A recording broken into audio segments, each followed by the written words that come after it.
bu mağduriyeti buradan siz değerli basın mensupları aracılığıyla yetkililere duyurmuş olalım.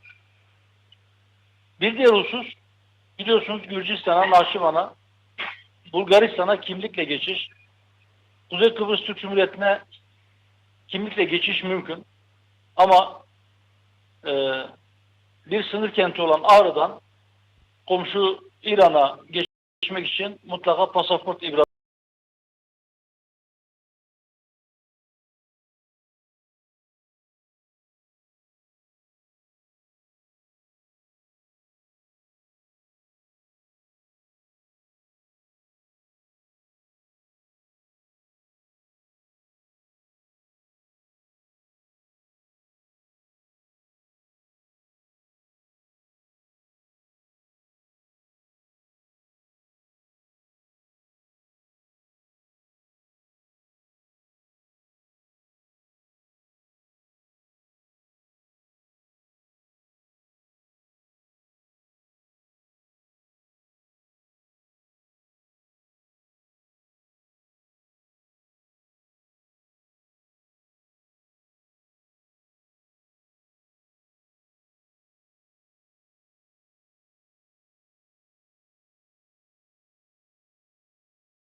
çalışmak için batıya gidiyorlar ve bu durum aynı zamanda aile içerisinde de bazı sıkıntılara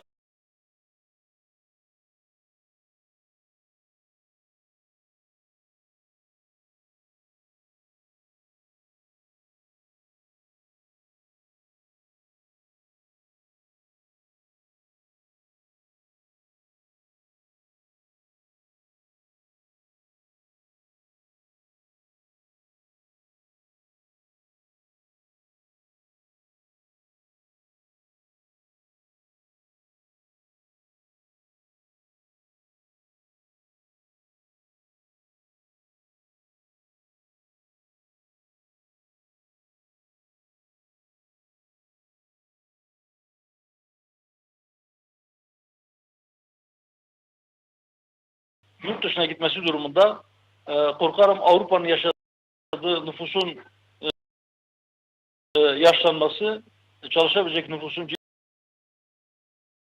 şekilde azalması sorunu burada da baş gösterecek. Belki şu anda gençlerimize iş bulamamaktan şikayet ediyoruz. Yarın bir gün çalıştıracak adam bulmaktan zorlanacağız. Şimdiden bunun tedbirlerini almak lazım.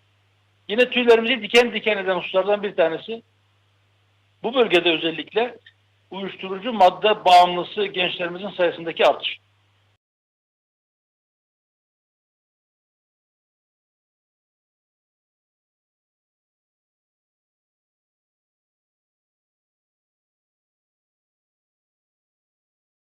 Uyuşturucuya müptela oldukları ya da uyuşturucu kullanmaya başladıkları yönde bir iddia bizi sarstı. Mutlaka çok acil bir şekilde bu konuda da çok ciddi önlemler alınması gerekiyor. Bölge genelinde sağlıkla ilgili şikayetler var. Buradaki hastanelerdeki sağlık personelinin hekimler başta olmak üzere yetersizliği, vatandaşların randevu alamamasına, tedavi olamamasına, yine duyduğumuz şikayetlerden bir tanesi bize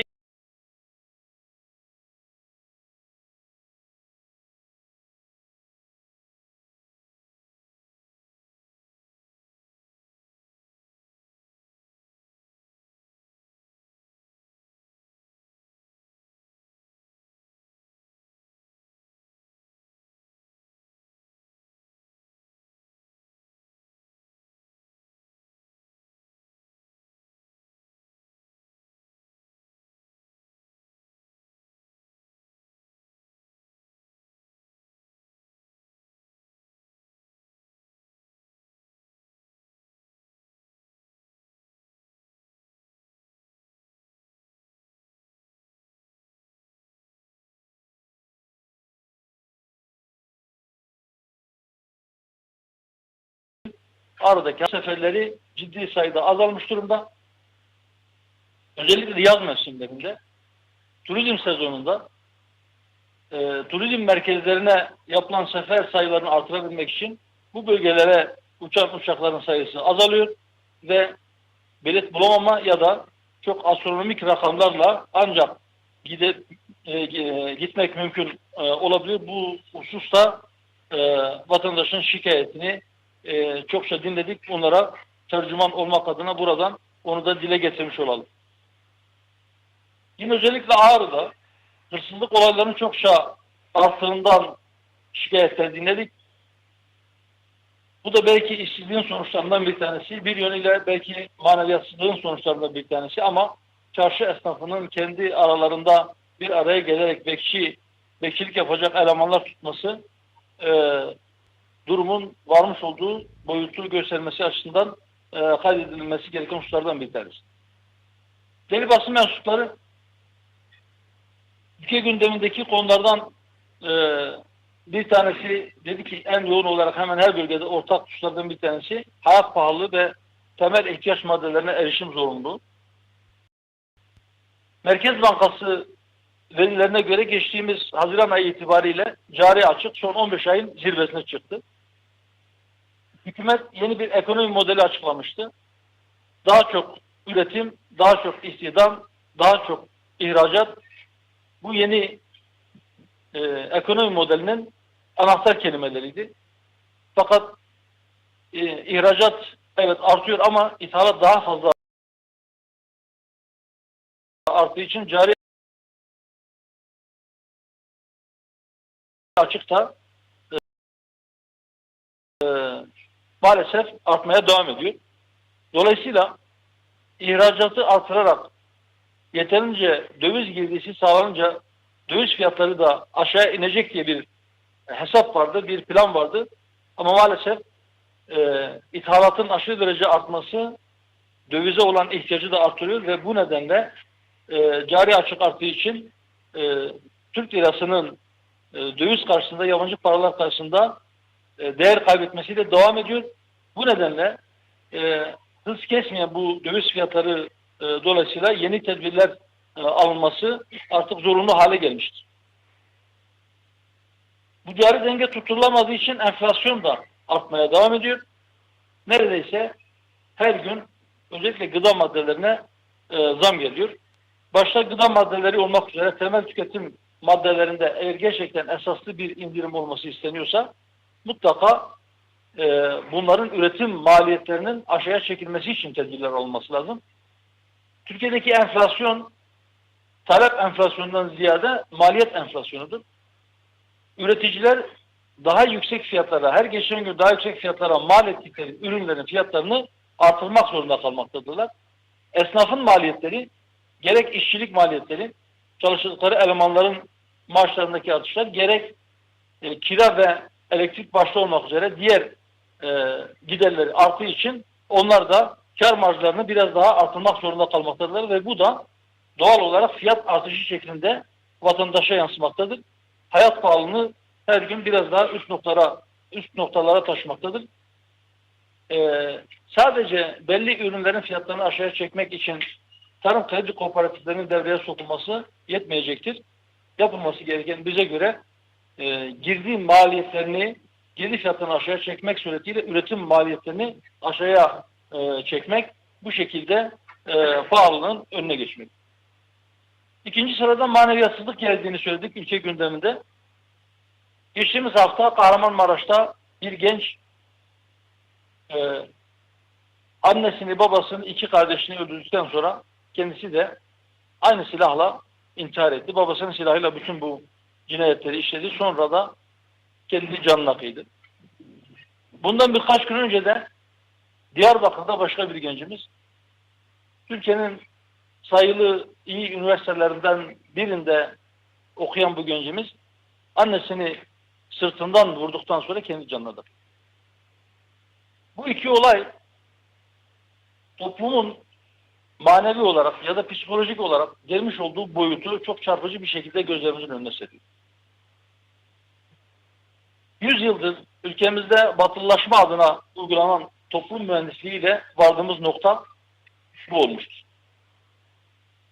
Adeta maneviyata savaş açılmış, insanın manevi yönü ıskalanmış, sadece maddi yönden gelişme ya da insanın bedeninin ihtiyaçlarını karşılama yeterli görülmüş ve sonucunda bu manevi çöküntü meydana gelmiştir. Aile kurumu hedef alınmış, aile kurumu çökertilmek istenmektedir. İstanbul Sözleşmesi gibi sözleşmelerle ahlak çökertilmiştir.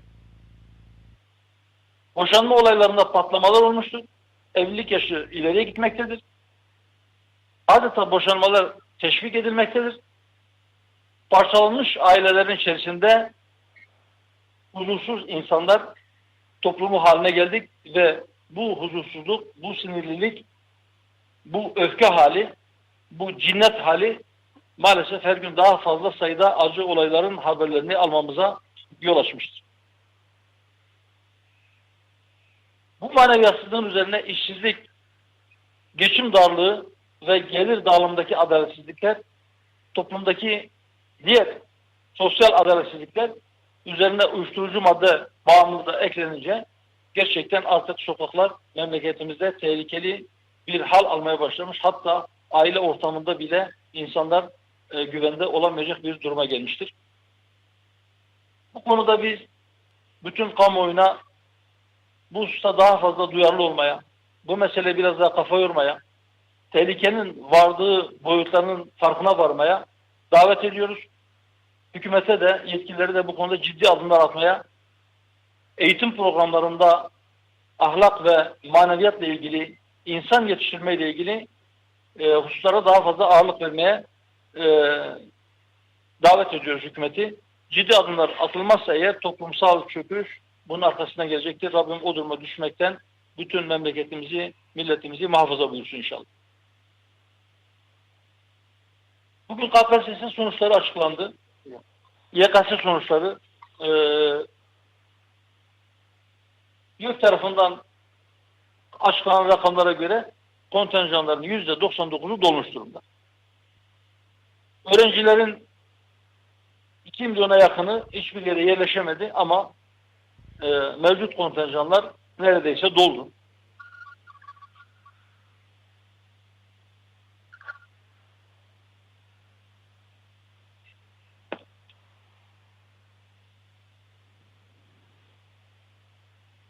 Bu kontenjanların bu kadar dolmuş olmasının gerekçelerinden, sebeplerinden bir tanesi belki baraj sistemini kaldırmış olması. Daha fazla sayıda öğrenci belki daha düşük puanlarla istedikleri okullara yerleştirir. Eğitim sistemimizin sorunu aslında yeterince gencimizi okutamamaktan ziyade ihtiyaç olan alanlarda okutamamak. Çünkü bazı alanlarda eleman ihtiyacı temin edilemezken yüz binler üniversite diplomasını aldıktan sonra da kendi branşlarında iş bulamadıkları için işsiz kalmaktadırlar. Daha önce defalarca çağrıda bulunduk.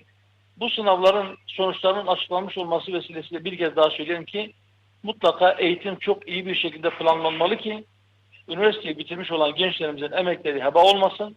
Kendi eğitim gördükleri alanlarda mezun olduktan sonra iş bulabilsinler. O almış oldukları eğitimin hakkını bu şekilde topluma ödeyebilsinler. Yine son günlerde gündemdeki konulardan bir tanesi Milli Eğitim Bakanlığı ile eğitim sendikaları arasındaki bir polemik.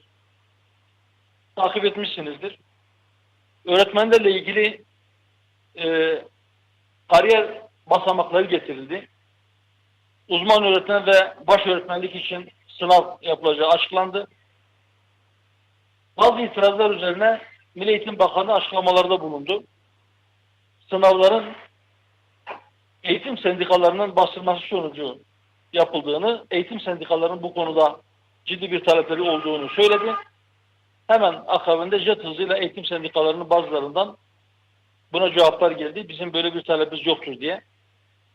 Bize göre de yıllarını bu mesleğe vermiş binlerce öğrenci yetiştiren öğretmenlerin sadece bir sınav ile değerlendirilmesi doğru değildir. Öğrencinin sınıfta dersi nasıl anlattığı, öğrenciyle diyaloğu, yetiştirdiği öğrencilerin nerelere geldiği, nasıl bir başarı yakaladıkları ya da o öğretmenin meslek sevgisini eğitim performansını görmeden, değerlendirmeden sadece ruhsuz bir sınav ile bir öğretmeni mesleğinden soğutmak ya da sadece kuru bilgiyle bazı öğretmenlerin daha üste çıkmasını sonuç verecek böyle bir sınav ile öğretmenler arasında bir adaletsizlik oluşturmak doğru değildir. Öğretmenlerin değerlendirilmesi sınav odaklı değil, içerisinde öğrenci, veli, okul idaresi ve diğer meslektaşların da olduğu performans ve süreç odaklı olmalıdır. Halihazırda 20 yılını doldurmuş öğretmenlere uzman öğretmen, 25 yılını dolduran öğretmenlere de baş öğretmen unvanı verilmelidir. 10 yılını doldurmuş olan öğretmenler ise görev yaptıkları okullarda idare, öğretmen ve veli tarafından performans değerlendirmesine tabi tutulmalıdır. Performans için bir puan ölçüsü getirmeli, belli bir puanı aşan öğretmen, uzman öğretmen ve baş öğretmen olabilmelidir. Bizim önerimiz bu şekildedir. Sınav ile öğretmenlerimizi strese sokmaya ve aralarında yeni adaletsizliklere yol açmaya gerek yoktur düşüncesindeyiz. Değerli basın mensupları, gündemde elbette pek çok konu var ama ben daha fazla uzatmak istemiyorum. Bu konular ya da sizin gündeminizde varsa diğer konularla ilgili sorularınızı cevaplandıralım inşallah. Ondan sonra toplantımıza son vereceğiz. Buyurun.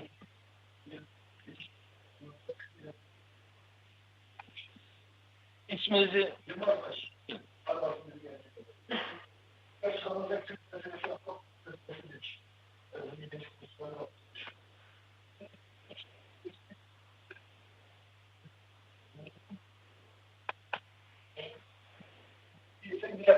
evet. Teşekkür ediyorum. Kürt meselesi çözülmemiştir. Halen çözüm beklemektedir ve Türkiye'nin en ciddi meselelerinden bir tanesidir. Belki şu anda önceki gündem olarak halkın gündeminde değildir. Geçim sıkıntısından dolayı ama halen çözüm bekleyen bir meseledir. Adına çözüm süreci denen süreçte biz o sürece çatışmasızlık süreci dedik ama o sürecin bir çözüm getirmeyeceğini söyledik. Çünkü temel bazı yanlışlar yapılmaktaydı. Evet, geçen gün de söyledim. Bu mesele bir hak hukuk meselesidir. Eğer bir mesele hak ve hukuk meselesi ise o zaman temel hakların pazarlık konusu yapılamayacağı ve herhangi bir şarta bağlanamayacağı gerçeği de gözden uzak tutulmamalıdır. O süreçte temel haklar olduğuna inandığımız bazı haklar, bazı talepler bazı şartlara bağlandı. Üstelik bu şartlar o hakları talep edenlerin elinde onların gerçekleştirebileceği şartlarda değildi. Mesela birisi hak talebinde bulunuyor. Hükümet ya da devlet yetkilileri elinde silah olan birilerinin silahlarını bırakması ya da silahlı elemanların yurt dışına çekmesi şartına bağlıyordu. Vatandaşın böyle bir şeyi sağlama, böyle bir şeyi temin etme gibi bir gücü, bir imkanı elbette ki yoktur. Bu bir. İki, eğer bir şey haksa siz bunu pazarlık konusu yapamazsınız dedik. O dönemde söyledik. Ama pazarlık konusu yapıldı. Bir diğer husus, eğer bir şey haksa sizin birileriyle oturup bunu müzakere etmeniz de gerekmiyor. Hak olduğuna inanıyorsanız oturursunuz, bir kanun değişikliği gerekiyorsa kanun değişikliği, bir idari tasarruf gerekiyorsa idari tasarruf, anayasa değişikliği gerekiyorsa anayasa değişikliği yapmak suretiyle bu hakları temin etmeniz gerekiyor. Ama bunlar yapılmadı. Bazı müzakere sonuçlarına göre adımlar atılacağı söylendi. Bir diğer husus, o sürecin taraflarının çözüme yükledikleri anlam birbirine çok uzaktı. Aynı anlamı yüklemedikleri bir kelimeyi, ortak kelimeyi kullanıyorlar diye onların ortak bir noktaya varacaklarını beklemek imkansız beklemekti. Biz o gün bunları gördük. Bundan, yani o süreçten bir çözüm çıkmayacağını söyledik. Keşke çıksaydı, keşke yanılıyor olsaydık. Fakat maalesef haklı çıktık.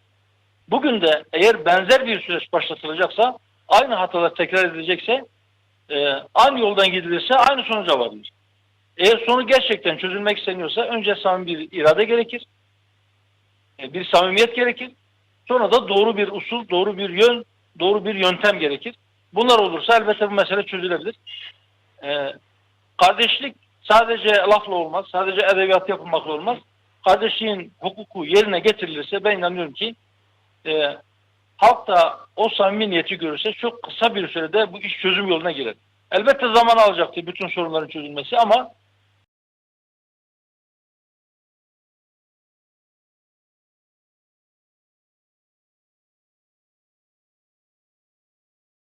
bunun bir ciddi bir problem olarak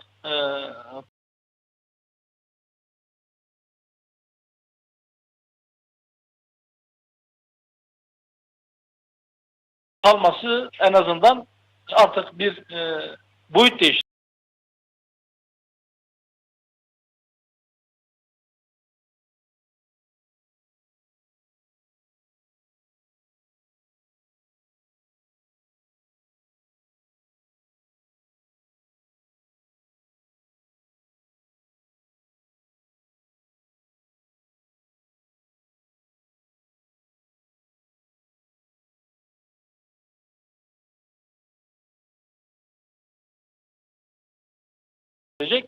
E, Çözümüne ilişkin görüşlerimizi ve önceki çözüm sürecine ilişkin görüşlerimizi, duruşumuzu sordular. Biz de anlattık. Ama bu konu da halkın gündeminde var.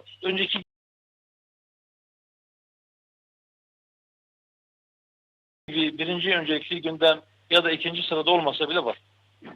Ben teşekkür ederim.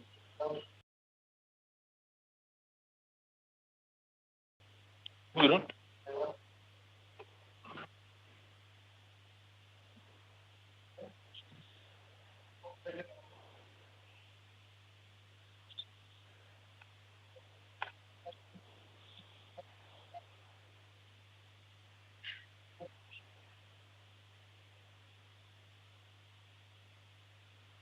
Ee,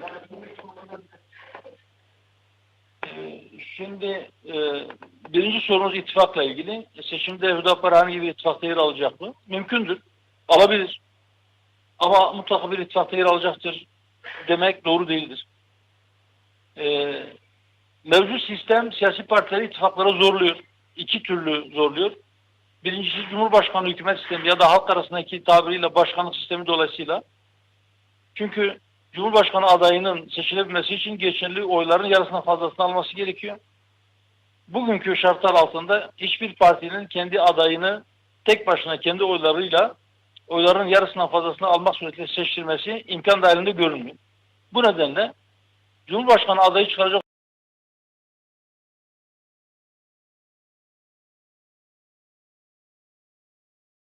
olan partilerin kendi adaylarına destek almak için ittifak arayışları doğaldır. Bir diğer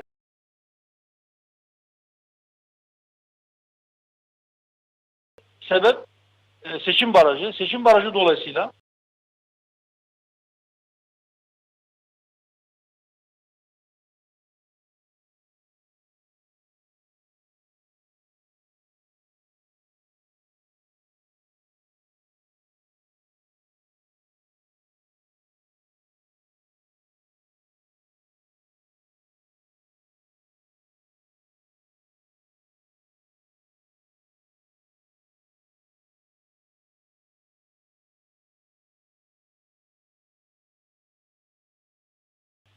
tek başımıza seçimlere gireriz.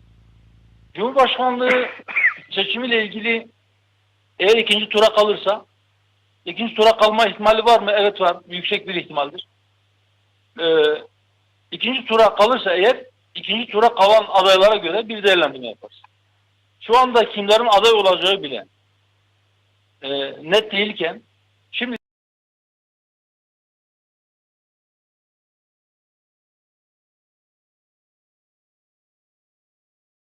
bir şey söylemek doğru olmaz. E, O zamana kadar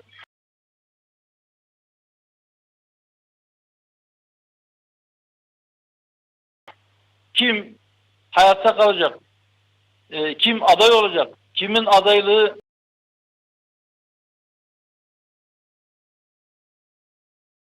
Yüksek Seçim Kurulu'ndan dönecek ya da kim adaylıktan vazgeçecek ya da adaylar kim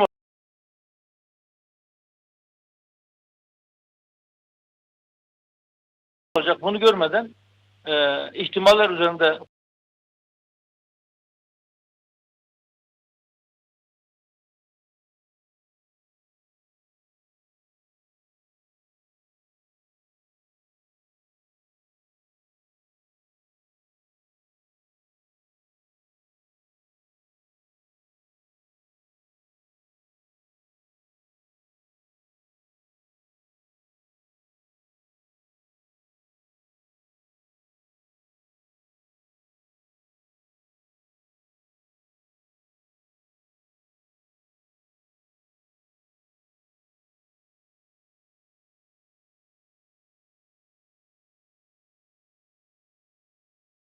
konuşmak. Biz de dindar olmadığı halde vatandaşın teveccühünü kazanmak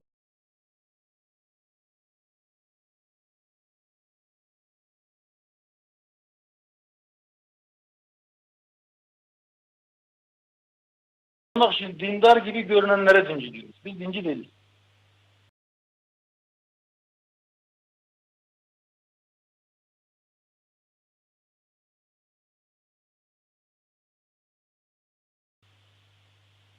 Biz dinli yaşamaya çalışan, dini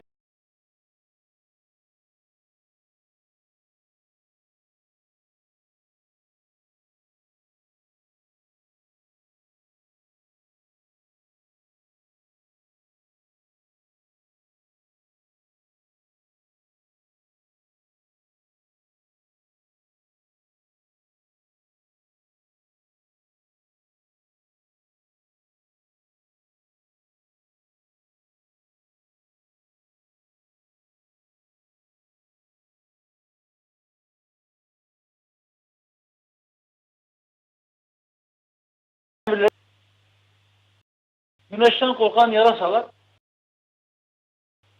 gözlerini kapatırlar ya da güneşin çok kötü bir şey olduğunu söyleyebilirler.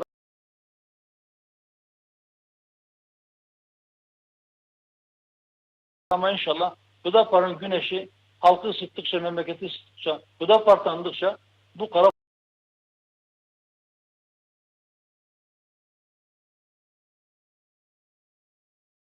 propagandaların hepsi kar gibi eriyecek, kaybolup gidecek inşallah. Buyurun.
Mevcut yasalara göre e, kurulmuş, legal alanda faaliyet gösteren bir siyasi partidir.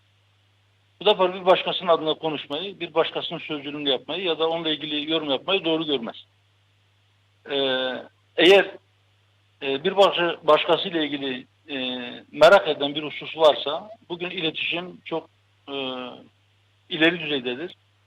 Hemen dünyanın her tarafındaki herhangi bir grupla iletişime geçmek isteyenler çok rahat bir şekilde iletişime geçip sorup cevaplarını da alabilmektedirler.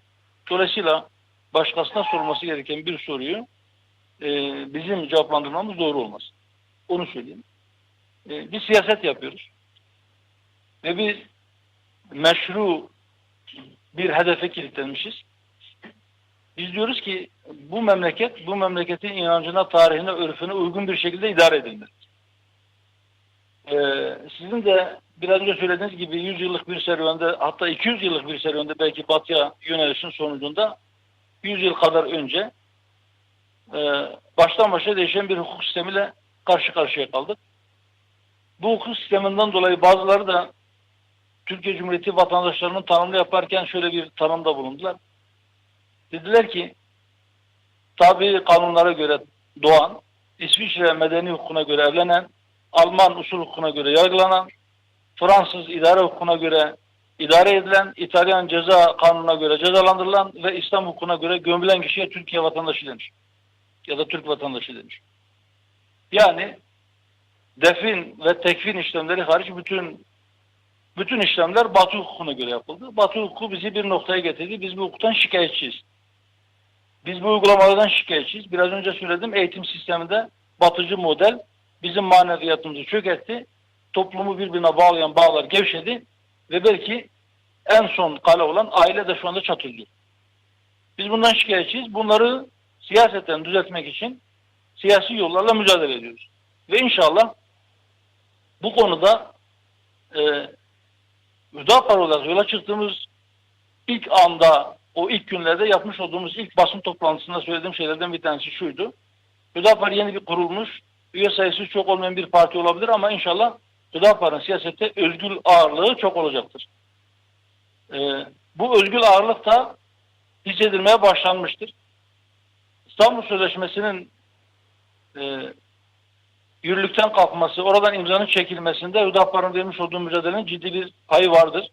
İnşallah bundan sonra da bu dediğim hususlarda toplumun yanlış yöne sevk edilmesine karşı mücadelemizi sürdürerek siyasi yollarla siyaseti ve ülkeyi idare edenleri doğru bir noktaya çekmek ya da eleştirilerimizle sadece yanlışı göstermek suretiyle değil, onun doğrusunun ne olması gerektiğini göstererek bu ağırlığımızı hissettirmeye devam edeceğiz. Ve adım adım belki ağır ama emin adımlarla inşallah bir gün gelecek bu millet kendi tarihine, kendi örfüne, kendi kültürüne, kendi diline, kendi inancına sahip çıkacaktır. Ve bu yolda mücadele veren siyaset her gün biraz daha güç kazanacaktır. Ve Allah'ın izniyle iktidara geldiğimizde ya da oradan ciddi bir pay aldığımızda bu bahsettiğim sorunları çözme noktasında ciddi bir imkan elde etmiş olacağız. Bizim yöntemimiz budur, bizim çalışmamız budur, bizim hedefimiz budur.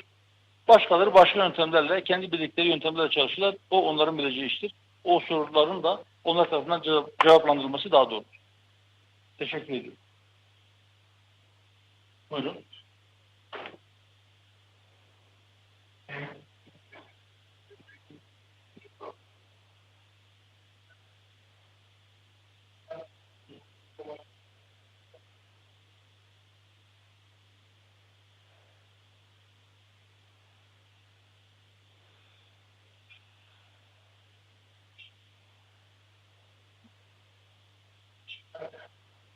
Güverdim.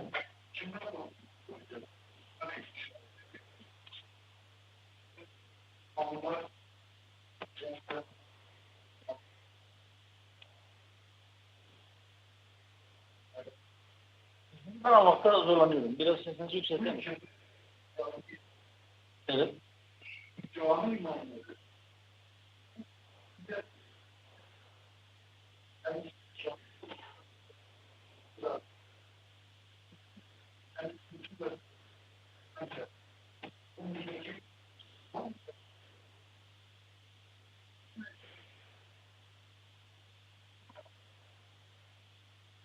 Bu millet kimlerden müteşekkilse herkesin görüşü alınır. Görüş sahibi olan kişinin mesleğine, meşrebine, mezhebine bakılmaksızın herkesin görüşü alınır. Cami imamları kul hakkı yiyor. Sadece cami imamları mı yiyor? Veya cami imamların %kaçı yiyor? Eğer siyaset ehlinin %90'ı, 95'i kul hakkı yiyorsa, cami imamların da %5'i, 6'sı kul hakkı yiyorsa, buna rağmen kul hakkı yiyen olarak müsaade.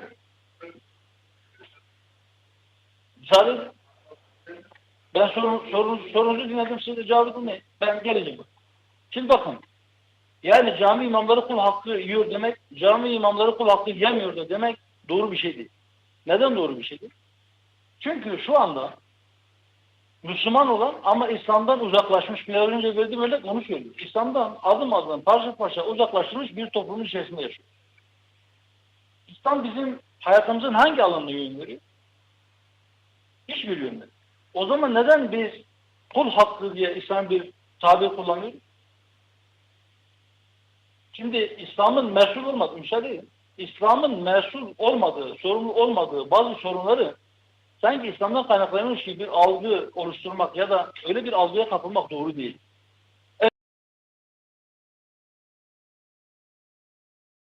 Evet, bir insan eğer İslam'ın bütün ibadetlerini harfiyen yerine getiriyorsa ama İslam'ın insanlara nasıl muamele edilmesi gerektiği hususundaki emirlerini göz ardı ediyorsa, kulak ardına, arkasına atıyorsa, yani kul hakkı yiyorsa, yani kalp kırıyorsa, yani hırsızlık yapıyorsa, yani öbür vatandaşın hakkına, hukukuna tecavüz ediyorsa, yani komşusunu rahatsız ediyorsa, yani başkasının namusuna kötü gözle bakıyorsa, bu adam yapmış olduğu ibadetlerden hiçbir şey anlamamıştır.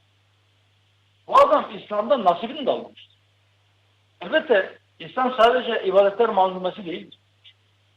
İslam'ın kendisi hayatın her anını ibadete çeviren bir anlayıştır.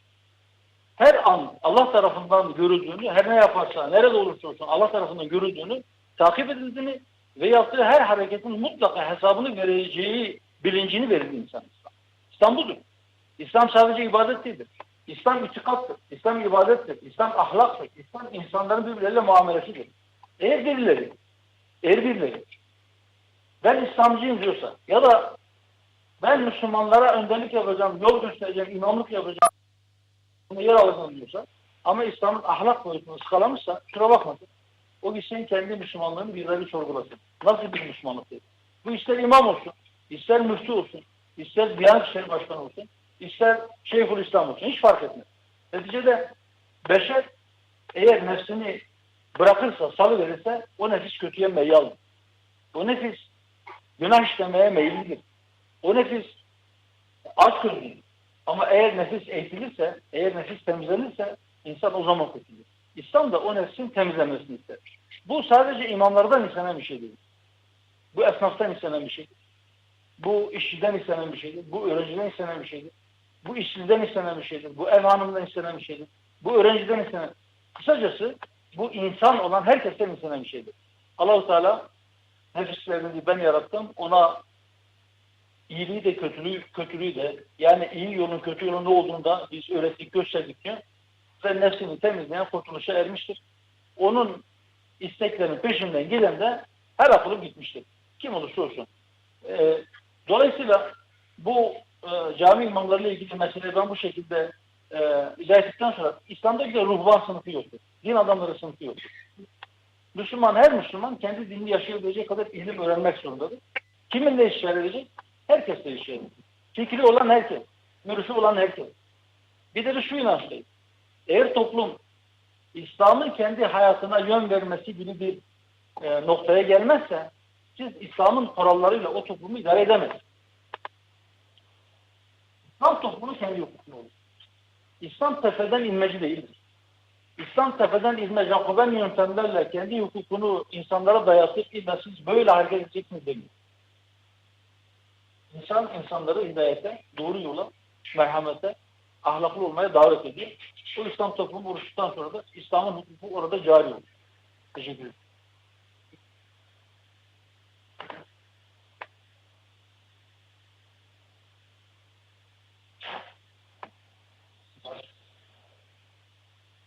Sesinizi duymakta zorlanıyoruz gerçekten.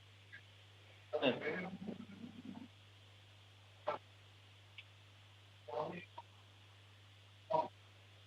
Evet.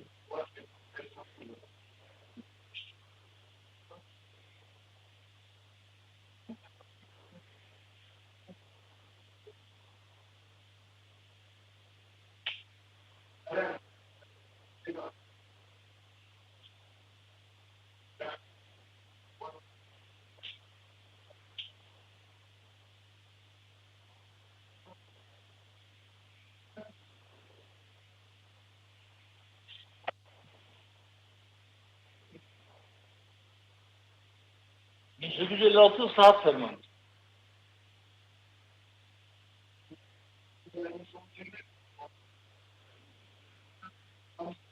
Yanlış hatırlıyorsun, önemli değil.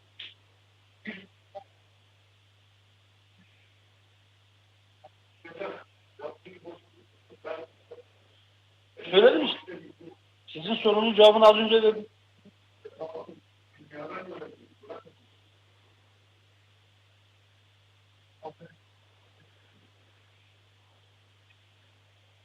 Kaç nesilse o kadar. Olacaksa olur.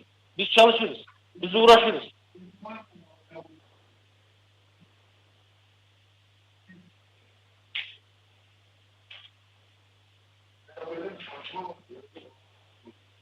Nasıl bir çalışma? Neyi kastediyorsunuz, ben tam anlamadım.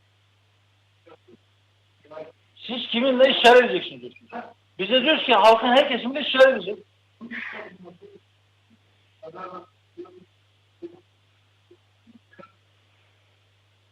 Yarın iktidara geldiğimizde olmazsa belki siz de geleceksiniz. Tamam mı?